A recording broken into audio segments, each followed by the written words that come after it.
secret to personal growth. Let me ask you something deeply uncomfortable. What if the only reason you're not where you want to be is you? Not your past, not your boss, not your family, but your refusal to grow. You see, everyone wants change, but few are willing to grow through it. That's because growth requires pain, and we've been taught to avoid pain at all costs. But pain is not your enemy. This speech isn't about motivation, it's about transformation.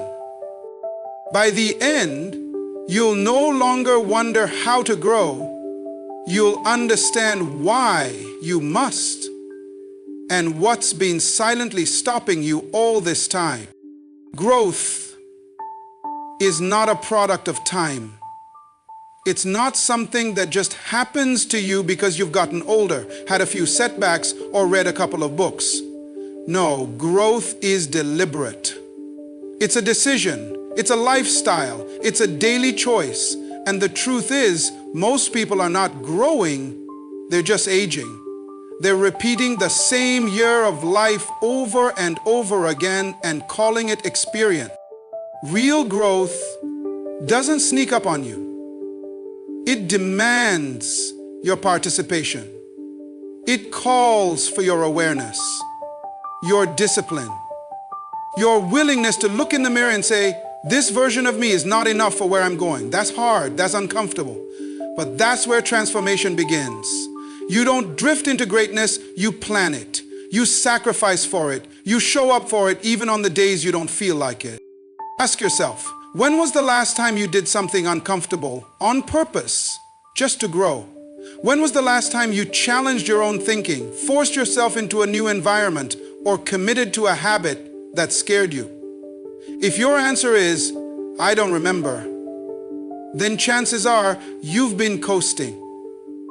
And let me be clear, coasting is the silent killer of potential. It feels safe, but it's slowly robbing you of who you could become. People love the idea of change. They love the inspiration, the quotes, the books, the promises. But very few are willing to endure the process of actual growth. Because growth isn't glamorous. It's messy. It's lonely. It often means shedding parts of yourself you thought you needed. It means saying no to distractions, breaking free from toxic patterns, and distancing yourself from people who prefer the old you over the evolving you. You have to intend to grow. You have to build your day around it. You have to structure your environment, your energy, and your focus in a way that makes growth non-negotiable. No one becomes extraordinary by accident. No one becomes wise, disciplined, or successful just because life happened. They become those things because they wake up with intent, they move with purpose, and they don't settle for who they were yesterday. If you keep waiting for growth to happen, when it's convenient, it never will. Life will always give you excuses. There will always be something going on. That's why growth can't be based on feelings. It must be rooted in commitment. You either run your habits or your habits will run you. You either lead your growth or life will keep you stuck in circles of frustration. The greatest tragedy is not dying without reaching your potential. The greatest tragedy is living every day as if you have no more left. That's what happens when you treat growth like an option instead of a necessity. You get stuck, you settle.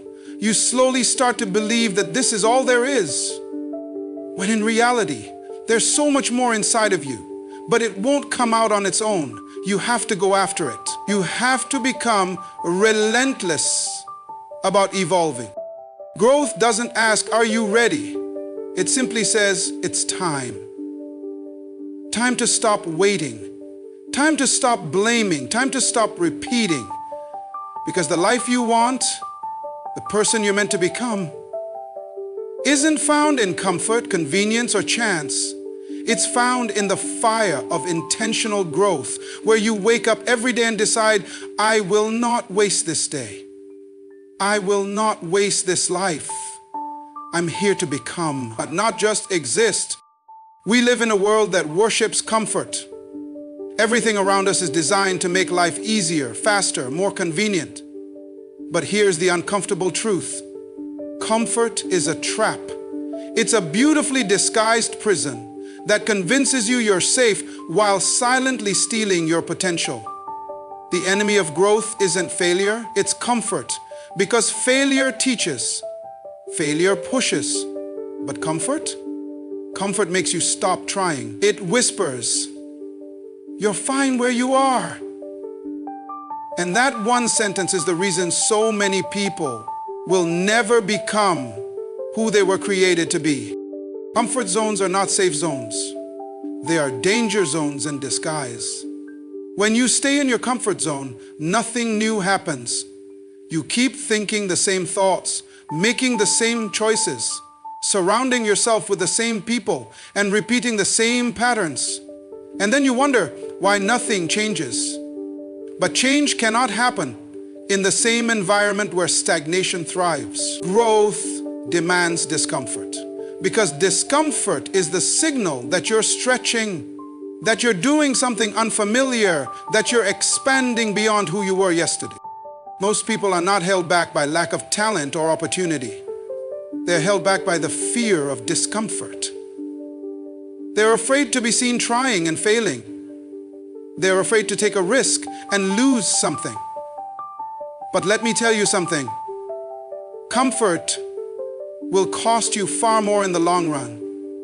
It will cost you time. It will cost you dreams. It will cost you purpose. It will cost you the life that could have been. And the tragedy is, you won't even realize it until years have passed and it's too late to go back and do it differently. Growth and comfort do not coexist. You have to choose. Every time you chase comfort, you delay your destiny. Every time you choose ease over effort, you weaken your own potential. Because comfort doesn't just keep you still, it makes you shrink. It makes you settle. It teaches you to stop expecting more. And the more you surrender to it, the harder it becomes to leave. That's how people get stuck. Not because they're incapable, but because they've grown comfortable with mediocrity. You see, life will not hand you greatness.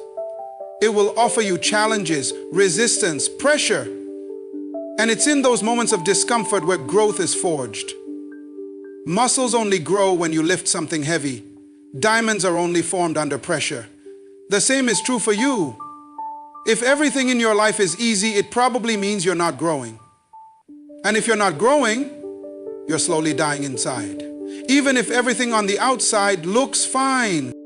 The irony is, most people are waiting to feel ready, waiting for the fear to disappear, waiting for the conditions to be just right before they step forward. But growth doesn't work like that. You don't feel ready and then act. You act and then you become ready. Courage comes after the step, not before it. You won't grow by thinking about it, reading about it, or talking about it. You grow by doing the uncomfortable thing over and over again until it becomes your new normal. So if you want to grow, stop chasing what's easy. Seek out the challenge. Wake up with the mindset that says, if it's uncomfortable, it's probably necessary. Stop fearing discomfort and start using it as a compass. Because every time you step into what feels hard, you step closer to who you were meant to be.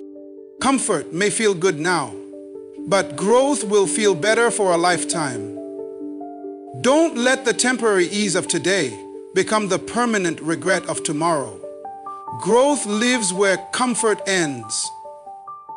And if you want to change your life, that's where you need to go.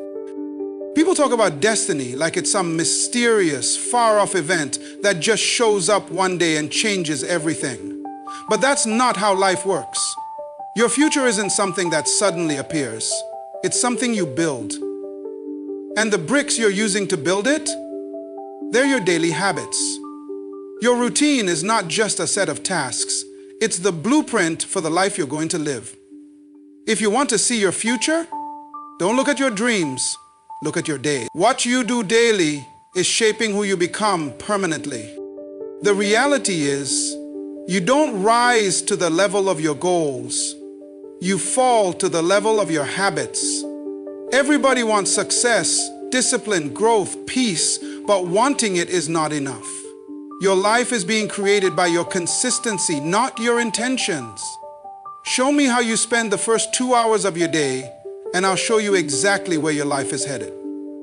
Success doesn't start with massive changes. It starts with mastering the small things consistently. Things so small, most people overlook them. But the people who win, who evolve, who reach their full potential, they understand that greatness is hidden in the boring. If you hit the snooze button every morning, scroll your phone for 30 minutes, skip your goals, neglect your body, feed your mind with noise, and then wonder why your life feels out of control, it's not a mystery, it's math. Your routine is either planting seeds for success or reinforcing your stagnation. And the painful truth is that many people are busy, but not intentional. They're active, but not aligned. They're doing things, but not the right things. And then they blame circumstances, when in reality, their routine is the silent architect behind every result they're getting or not getting. You cannot change your life without changing your daily system. Motivation might inspire you to start, but discipline is what keeps you growing. And discipline isn't about perfection. It's about showing up, even on the days you don't feel like it. Especially on the days you don't feel like it. Because those are the days that define you. The difference between the person who becomes unstoppable and the one who stays stuck is not talent, luck, or even opportunity. It's the willingness to commit to a process when the excitement is gone. People wait for a breakthrough, but breakthroughs come from repeated action. From waking up every day and doing the thing, praying when you don't feel like it, working when you're tired, learning when it's boring, pushing forward when everything says stop. That's where transformation happens, not in the highlight moments, but in the hidden hours when no one's watching. Your routine will either grow you or rot you. And the scary part is, it's happening silently. You're either compounding strength or compounding weakness, one decision at a time. So stop asking where your life is headed.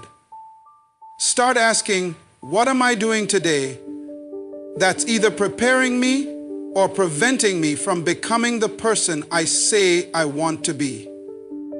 Because the truth is, you don't need more inspiration. You need more structure. You need habits that are aligned with your purpose. You need to own your mornings, protect your focus, and eliminate the habits that are stealing your greatness.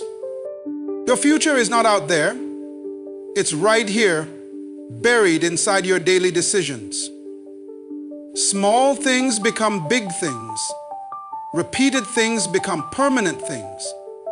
And the sooner you take control of your routine, the sooner your life begins to transform. Don't wait for your future to find you. Create it. Day by day, habit by habit, moment by moment. There comes a point in life where blaming others no longer serves you. Yes, they hurt you. Yes, they left you. Yes, they disappointed you. But if you're still carrying that pain year after year, it's no longer just their damage, it's now your responsibility. Healing isn't about forgetting what happened. It's about deciding that your future deserves more than being controlled by your past. No one is coming to save you. No one can fix the wounds they didn't cause. Healing is your responsibility because your life is your responsibility. Pain is inevitable, but staying broken is a choice. And too often people wear their trauma like a badge. They let it define their identity. But healing doesn't happen by waiting. It doesn't come from time alone. Time doesn't heal. Only intentional effort does. Healing comes when you decide that your story will not end in bitterness.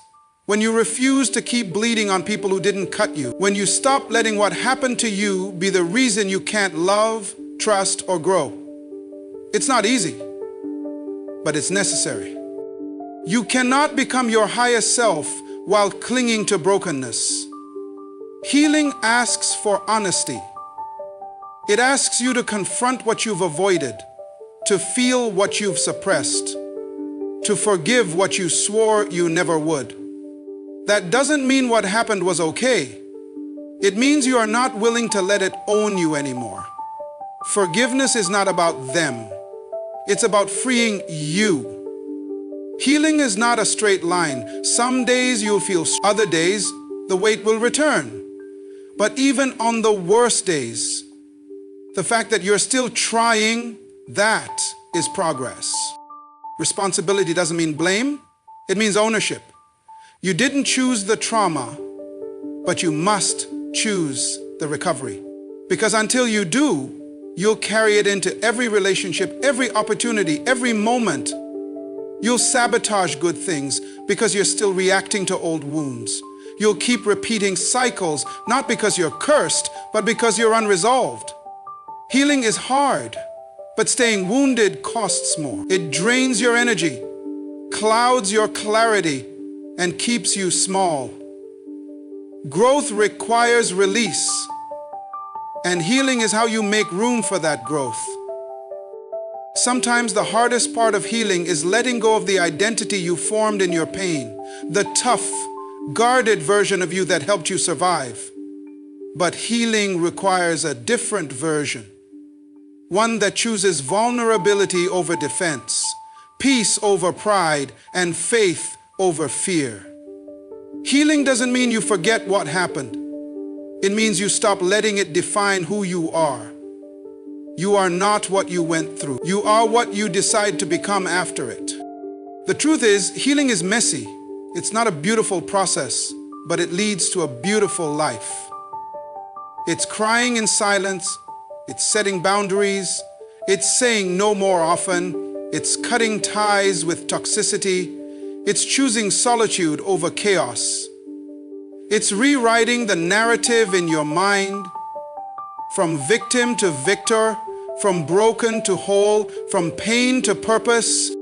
You owe it to yourself to do the work, not just for you, but for the people who will love you next, for the dreams that still live in you, for the peace that's still possible. Healing is your responsibility, not because it's fair, but because freedom is worth it. And freedom doesn't come from ignoring the wound. It comes from facing it, feeling it, and then finally letting it go. You were not created to live in pieces. You were created to be whole. Healing is how you get there. It starts with the decision to no longer let what hurt you hold you. That's your power, and that's your responsibility. Growth is not supposed to be comfortable. In fact, real growth almost always feels like pressure, resistance, and even pain. That's the truth most people don't want to hear. They want transformation without tension, elevation without effort, change without challenge. But the reality is, you can't grow without discomfort. It's the struggle that shapes you. It's the pressure that produces strength. It's the discomfort that develops character. And if you run from that, you're also running from your own potential. You will never become more while choosing to stay where it's easy. Comfort zones are seductive because they're safe and familiar, but they're also the places where dreams die. You cannot become something new while clinging to everything old. Every time you choose comfort over challenge, you choose the current version of yourself over the future version you're capable of becoming. That's the trade. And if you want to rise, you have to become someone who stops seeking ease and starts seeking growth. Discomfort is not your enemy, it's your training ground. It's not there to break you, it's there to build you. Just like a muscle needs resistance to grow stronger, your mind, your spirit, your discipline all need pressure to expand. If life is too easy, it means you're not stretching. If everything feels calm, it might be because you've stopped climbing. Growth requires you to enter unfamiliar spaces, take bold actions, and walk through doors that scare you. And in those moments of doubt, fear, and resistance, that's where the real transformation is happening. Most people pray for growth, but resist the very process that produces it. They want patience, but avoid situations that test their patience. They want strength, but complain when life gets heavy. They want confidence, but won't put themselves in positions that stretch their courage. You can't have the fruit without planting the seed, watering it, and pushing through the dirt. Growth is uncomfortable because it requires shedding parts of yourself. It requires losing the lies, the excuses, the limiting beliefs, and the behaviors that no longer serve you. And yes, discomfort will make you question yourself. It will make you feel like quitting. It will expose the weakest parts of your mindset. But that's the point. Growth shows you where you still need work. It humbles you. It strengthens your resilience. It sharpens your focus. Every uncomfortable experience is either refining you or revealing something in you that still needs healing or discipline. That's why pain can be one of life's greatest teachers, if you're willing to learn. If you want a bigger life, expect bigger tests. If you want deeper peace, go through the storms. If you want unshakable faith, prepare to be shaken. Discomfort is not a sign that something's wrong. Often it's a sign that something important is shifting. Your capacity is increasing. Your limits are being challenged. And what's on the other side of that discomfort? Confidence, power, purpose, clarity, progress. But you'll never reach it if you keep backing down every time things get hard. So stop running from the struggle. Stop numbing the pain. Stop waiting for things to get easier before you decide to grow. Start walking into the fire. Start embracing the hard things. Start leaning into what stretches you. Because the version of you that you admire, the focused, disciplined, powerful, purpose-driven version, is not born in comfort. That version is forged in discomfort. And if you're willing to endure it, to stay in it, to grow through it, you will become someone you never imagined possible.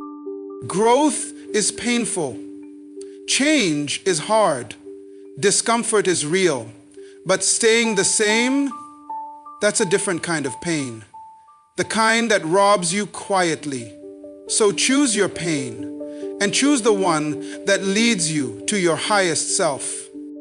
Discipline is the quiet force that builds empires, shapes legends, and separates those who simply wish from those who actually become. While others chase motivation, which comes and goes like the wind, discipline stands firm. It shows up when you don't feel like it. It works when no one is watching.